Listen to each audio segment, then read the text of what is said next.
Chapter 2 Kinds of Sentences. Looking around. In this chapter, we will learn about the different kinds of sentences. इस अध्याय में हम वाक्यों के विभिन्न प्रकारों के बारे में जानेंगे। यह वाक्य यह स्पष्ट करता है कि अध्याय वाक्य की विविधता और उनके उपयोग पर केंद्रित है। There are different kinds of sentences in English which allow us to express ourselves clearly. अंग्रेजी में वाक्यों के विभिन्न प्रकार होते हैं जो हमें अपनी बात को स्पष्ट रूप से व्यक्त करने में मदद करते हैं। यह वाक्य वाक्यों की महत्वता और उनकी उपयोगिता को व्यक्त करता है। Sentences can be divided into the following types. वाक्यों को निम्नलिखित प्रकारों में विभाजित किया जा सकता है। Assertive sentences, विधानात्मक वाक्य। Interrogative sentences, प्रश्नवाचक वाक्य। Imperative sentences, आदेशात्मक वाक्य। Optative sentences, कामना सूचक वाक्य। Exclamatory sentences, विस्मयादिबोधक वाक्य। एक assertive sentences. An assertive sentence asserts something, i.e. simply says or states something about a person or thing. They are also called declarative sentences. विधानात्मक वाक्य कुछ व्यक्त करता है, अर्थात किसी व्यक्ति या वस्तु के बारे में कुछ कहता है या बताता है। इन्हें घोषणात्मक वाक्य भी कहा जाता है। Examples. The children are playing. बच्चे खेल रहे हैं। She is going to the school. वह स्कूल जा रही है। The baby is not well. बच्चा ठीक नहीं है। I baked some delicious cookies. मैंने कुछ स्वादिष्ट कुकीज बेक की। यह वाक्य किसी तथ्य या जानकारी को व्यक्त करते हैं। Assertive sentences may be classified into. विधानात्मक वाक्य दो प्रकार के होते हैं। Affirmative sentences, सकारात्मक वाक्य। Negative sentences, नकारात्मक वाक्य। Affirmative sentences. A positive statement is called an affirmative sentence. एक सकारात्मक कथन को सकारात्मक वाक्य कहते हैं। Negative sentences. A negative statement is called a negative sentence. एक नकारात्मक कथन को नकारात्मक वाक्य कहते हैं। Read the following sentences. The boy walked home. Affirmative. लड़का घर चला गया। सकारात्मक। Diva is very good in painting. Affirmative. दिवा पेंटिंग में बहुत अच्छी है। सकारात्मक। They could not attend the event. Negative. वे कार्यक्रम में शामिल नहीं हो सके। नकारात्मक। She does not know how to make cakes. Negative. उसे केक बनाना नहीं आता। नकारात्मक। यह वाक्य जानकारी या तथ्य को सकारात्मक और नकारात्मक रूप में व्यक्त करते हैं।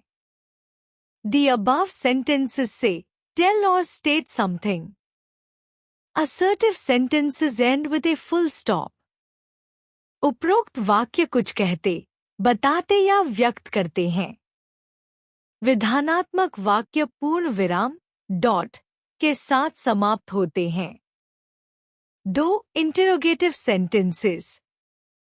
An interrogative sentence interrogates or asks a question. प्रश्नवाचक वाक्य किसी से प्रश्न पूछता है। यह वाक्य यह स्पष्ट करता है कि प्रश्नवाचक वाक्य का उपयोग जानकारी प्राप्त करने या सवाल पूछने के लिए किया जाता है। Examples. Who has stolen your pencil? तुम्हारी पेंसिल किसने चुराई है? Do you want to attend the party? क्या तुम पार्टी में जाना चाहते हो? इन वाक्यों में प्रश्न पूछने के लिए सहायक क्रिया और WH शब्दों का उपयोग किया गया है। Interrogative sentences may start with WH question words or with a helping verb making them yes/no questions. प्रश्नवाचक वाक्य WH प्रश्न शब्दों या सहायक क्रिया के साथ शुरू हो सकते हैं, जो उन्हें हाँ/ना वाले प्रश्न बनाते हैं। यह वाक्य प्रश्नवाचक वाक्यों के प्रारूप को समझाता है। 3. Imperative sentences. An imperative sentence does not simply state a fact but rather tells someone to do something. आदेशात्मक वाक्य किसी तथ्य को नहीं, बल्कि किसी को कुछ करने के लिए कहता है। यह वाक्य यह बताता है कि आदेशात्मक वाक्य का उपयोग निर्देश, अनुरोध या सलाह देने के लिए किया जाता है। It expresses a command, a request or advice. यह आदेश, निवेदन या सलाह व्यक्त करता है। Examples: Be quiet. Command: शांत रहो। आदेश: Please switch off the lamp. Request: कृपया लैंप बंद कर दो। निवेदन: You should follow the rules. Advice: तुम्हें नियमों का पालन करना चाहिए। सलाह: ये वाक्य यह दर्शाते हैं कि कैसे आदेशात्मक वाक्य निर्देश, अनुरोध और सलाह व्यक्त कर सकते हैं। Imperative sentences end with a full stop. आदेशात्मक वाक्य पूर्ण विराम डॉट के साथ समाप्त होते हैं। 4. Optative sentences. An optative sentence expresses a wish, prayer or a curse.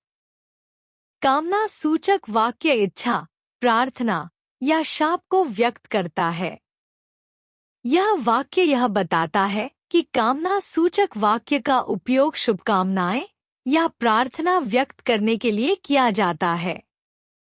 These sentences generally start with may or wish. Sometimes may can be hidden. ये वाक्य आम तौर पर may या wish से शुरू होते हैं। कभी-कभी may छुपा हो सकता है।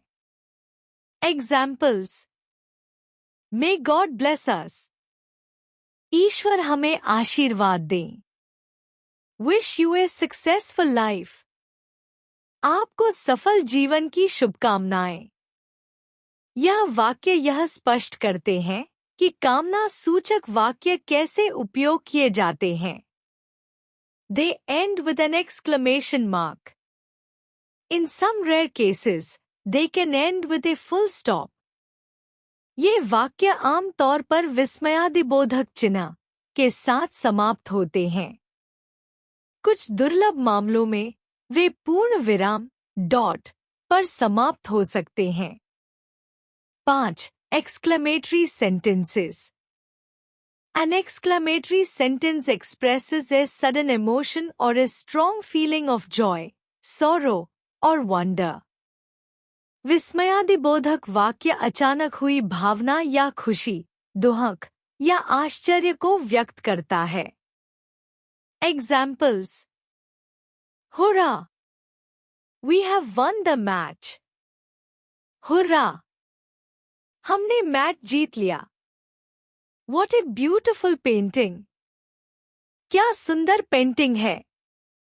ये वाक्य खुशी, दुहक या आश्चर्य के गहरे भाव को व्यक्त करते हैं। The above sentences show joy, sorrow or admiration. उपरोक्त वाक्य खुशी, दुहक या प्रशंसा व्यक्त करते हैं। यह वाक्य यह स्पष्ट करता है कि विस्मयादिबोधक वाक्य भावनाओं को उजागर करने के लिए उपयोग किए जाते हैं। They take an exclamation mark after the exclamatory word or exclamatory sentence. इन वाक्यों में विस्मयादिबोधक चिन्ह का उपयोग विस्मयादिबोधक शब्द या वाक्य के बाद किया जाता है। यह वाक्य यह दर्शाता है कि विस्मयादिबोधक वाक्य का सही व्याकरणिक उपयोग कैसे किया जाता है। निष्कर्ष: इस अध्याय में विभिन्न प्रकार के वाक्यों के बारे में बताया गया है। वाक्य की श्रेणियां इस प्रकार हैं। असर्टिव सेंटेंसेस, स्थायी वाक्य। ये वाक्य किसी तथ्य या जानकारी को बताते हैं और हमेशा पूर्ण विराम डॉट से समाप्त होते हैं। इन्हें सकारात्मक अफर्मेटिव और नकारात्मक नेगेटिव वाक्यों में बांटा जाता है। इंटरोगेटिव सेंटेंसेस, प्रश्नवाचक वाक्य। ये वाक्य प्रश्न पूछते हैं और इनका अंत प्रश्न चिन्ह से होता है। ये वाक्य सामान्य प्रश्न yes no या विशेष प्रश्न W8 क्वेश्चंस हो सकते हैं। इंपेरेटिव सेंटेंसेस, आज्ञार्थक वाक्य। ये वाक्य किसी से कुछ करने के लिए कहते हैं, जैसे आदेश, अनुरोध या सलाह। ये वाक्य भी पूर्ण विराम डॉट से समाप्त होते हैं। ऑप्टेटिव सेंटेंसेस, इच्छार्थक वाक्य। ये वाक्य इच्छाएं, आशीर्वाद या शाप व्यक्त करते हैं। ये वाक्य अक्सर विस्मयादिबोधक चिन्ह से समाप्त होते हैं। एक्सक्लेमेटरी सेंटेंसेस, उद्गाती वाक्य। ये वाक्य किसी अचानक प्रकट होने वाली भावना या एहसास को व्यक्त करते हैं, जैसे खुशी, दुख या आश्चर्य। ये वाक्य भी विस्मयादिबोधक चिन्ह से समाप्त होते हैं। सभी प्रकार के वाक्य हमें अपने विचारों और भावनाओं को स्पष्ट रूप से व्यक्त करने में मदद करते हैं।